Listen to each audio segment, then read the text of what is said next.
It's not. So today, July the 7th, is Blackout Day 2020. And if you start to see that on social media, if you hear people talking about it. Wait a minute. My dad started this when he was in college. He told me in his first semester, he started it in the 60s. No, it is not blacking out because of overindulging. Oh, then I'm all screwed up. It's a day where black shoppers and other people of color are being encouraged not to spend money on Tuesday as part of an economic protest called Blackout Day. Organizers of the movement say that if people must spend money on Tuesday, they should buy only from black-owned businesses. This is very dangerous. This is extremely dangerous. More on that in a moment.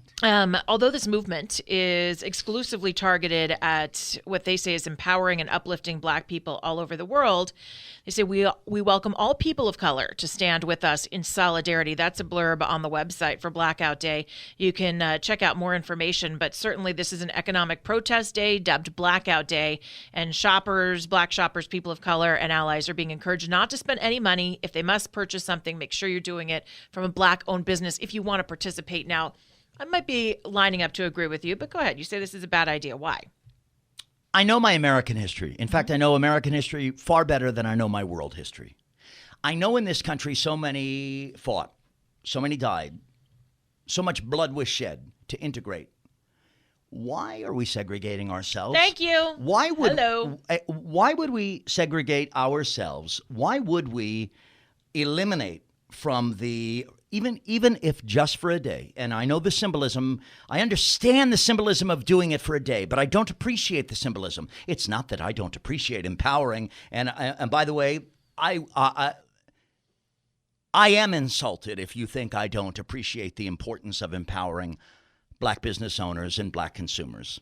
I am insulted if you think that about me. And if you think that about me, then you don't know me. And I'll say that because it's very personal as a man of color. No, I'm getting serious because it matters a lot to me. And I don't want my opposition to this day to be misconstrued, because to eliminate people from patronizing their business because of the color of their skin is the same almost. Well, it is the same to me, for I'm the guy who on the radio, when we stop doing business with coffee maker companies because they have a political perspective that's different than ours, I get furious about that. This is America.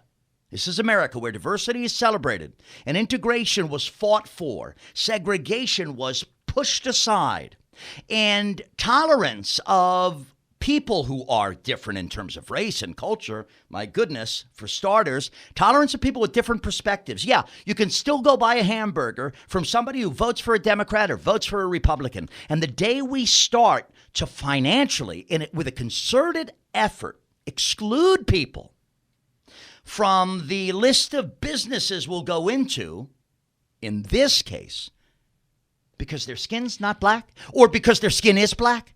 Can I compliment you?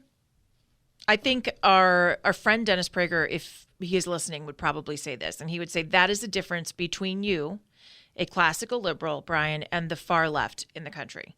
You understand, your brand of liberalism understands why America is great and why we have certain freedoms that we do, and why we should celebrate being free to practice them. And so I want to say to you that what you just said there is probably the most important thing you have said in my life. No, maybe. Arguably. Thank no, you. but all day long, because here's the thing. If integration is the goal, then why segregate to get there? It's the same thing with the people who are part of this cancel culture. Look, economic protest is fine if you want to do it.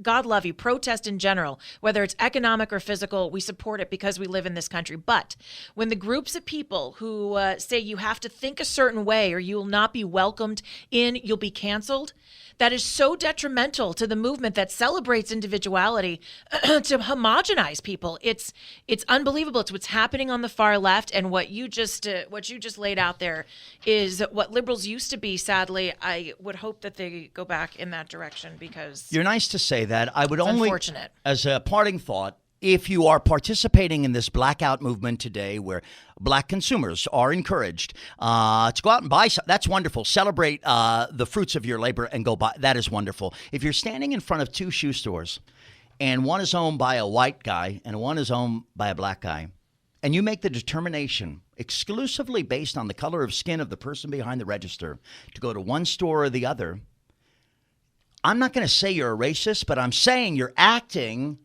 in a racially motivated way that is hurting another person.